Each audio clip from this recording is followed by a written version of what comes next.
Can you guys see it okay? Yeah. Yeah, okay. fine. Okay. If we turn off the lights, then we run the risk of nighty night time. Okay. Not for you, for me. I mean, when I speak. Okay. I'll stop trying to be funny now. When being interviewed by Time Entertainment, Ellen Sachs was asked, what is it like to have a psychotic episode? She answered by saying, mostly I form delusional beliefs, like I have killed lots of people with my thoughts, or people are setting off nuclear explosions in my brain, while my brain is going to leak out of my ears and drown people. Weird things like that, which are obviously terrifying. Today I'm going to be talking to you guys about schizophrenia, what its symptoms are, and how it's treated. So we'll start off with a question. What is schizophrenia? Well, contrary to popular belief, schizophrenia does not manifest itself in multiple personalities. A lot of people think that if you're schizophrenic, you have personalities battling against each other. That's not accurate. That is actually called dissociative identity disorder, or more commonly known as multiple personality disorder. Schizophrenia, according to Don and Sandra Hockenberry in their book Psychology, schizophrenia is defined as a psychological disorder in which the ability to function is impaired by severely distorted beliefs, perceptions, and thought process. Schizophrenia affects about 1% of the world's population. It affects males and females equally. And for males, onset usually occurs in the late teens to early 20s. And for females, onset usually occurs in the late 20s to early teens. There's always exceptions to that, but that's most common. Scientists don't know what the cause of schizophrenia is, but there are different hypotheses. One of those is the dopamine hypothesis, and that says that schizophrenia may be related to excess activity in dopamine in the brain. Alright, the second point I'll talk about is the symptoms of schizophrenia. There are two different types of symptoms for schizophrenia. There is positive symptoms and negative symptoms. And that might be a little confusing. There's nothing really positive about schizophrenia, especially when you're hearing voices. Positive symptoms are defined as symptoms that reflect excess or distortions of normal functioning. And the way that I look at that is it's adding something to your normal functioning. Negative symptoms are defined as symptoms that reflect deficits or defects in normal functioning. So that's when something is taken away from your normal daily routine, normal functioning. Alright, some examples of positive symptoms are delusions, which are falsely held beliefs that persist in spite of compelling contradictory evidence. Hallucinations, which are false or distorted perceptions that seem vividly real to the person experiencing it. And disorganized thoughts, which are self-explanatory. Delusions are the most common of the positive symptoms, and hallucinations follow right under that. Hallucinations, the most common are auditory hallucinations, when you hear voices and things of that nature. Alright, some negative symptoms are flat affect, which is a severe reduction in emotional expressiveness. A lot of times, if you watch a movie that has like a mental institution, you kind of see that glazed over look that people have, and that's kind of a flat affect. The second one is alogia, which is the inability to speak or poverty of speech, and abolition, which is the inability to initiate or persist in simple forms of goal-directed behavior.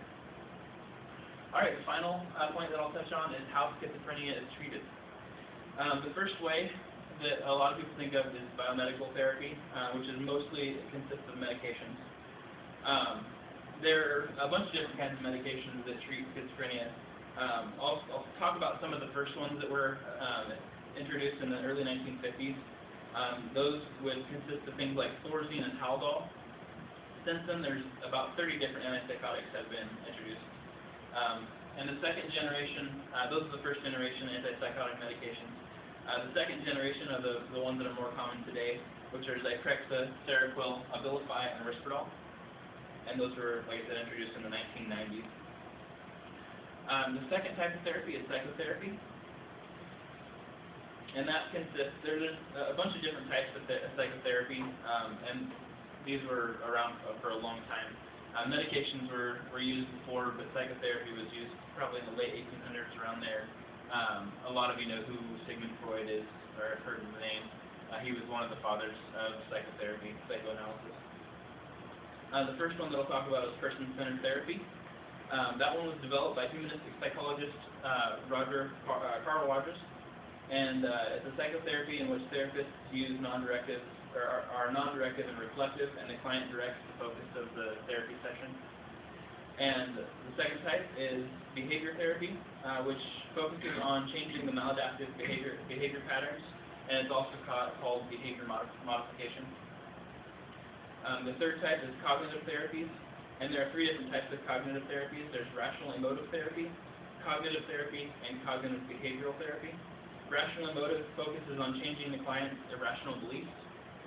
Cognitive therapy involves helping the client identify their thinking and replace unhealthy patterns of thought with healthy ones.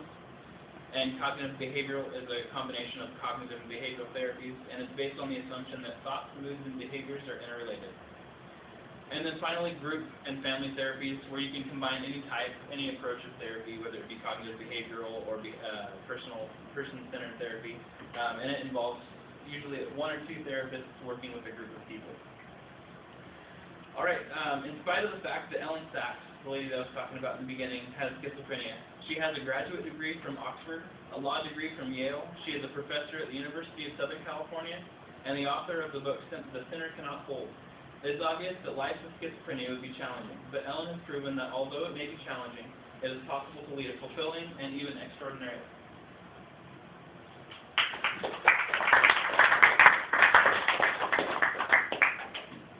Questions for Jesse? I work in a psychiatric facility, so I already know a little bit about it, and it intrigues me. I think it's interesting, and that's kind of one of the paths that I may be taking for school. It's called Columbia Care Services. It's like a halfway house sort of facility where people come from the state hospital, and the people that I work with are criminally insane, so they've done something in the past that got them to the state hospital, and now they're just in transition back into normal living situation.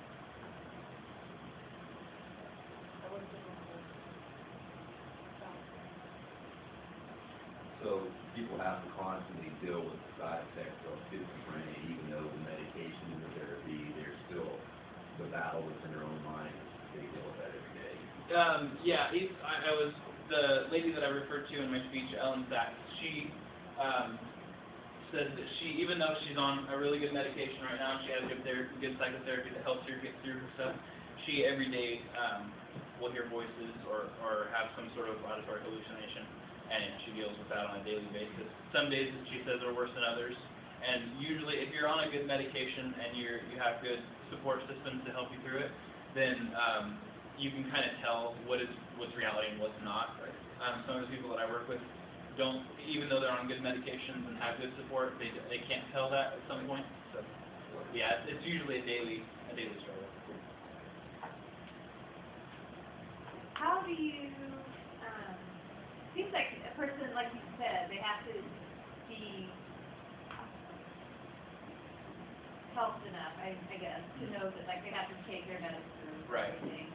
And so once that starts to slip, then it makes sense that it could like spin out of control and then Usually not take medicine. when people reoffend, in the case like in my facility, is when they stop taking their medications. And then what'll happen is even when they're taking their medications, they'll have those auditory hallucinations. And normally those hallucinations will tell them that the medication is bad and that it's killing them, and so they want to stop taking it. Right. So they stop taking it, and then they decomp and usually end up back in the state hospital or places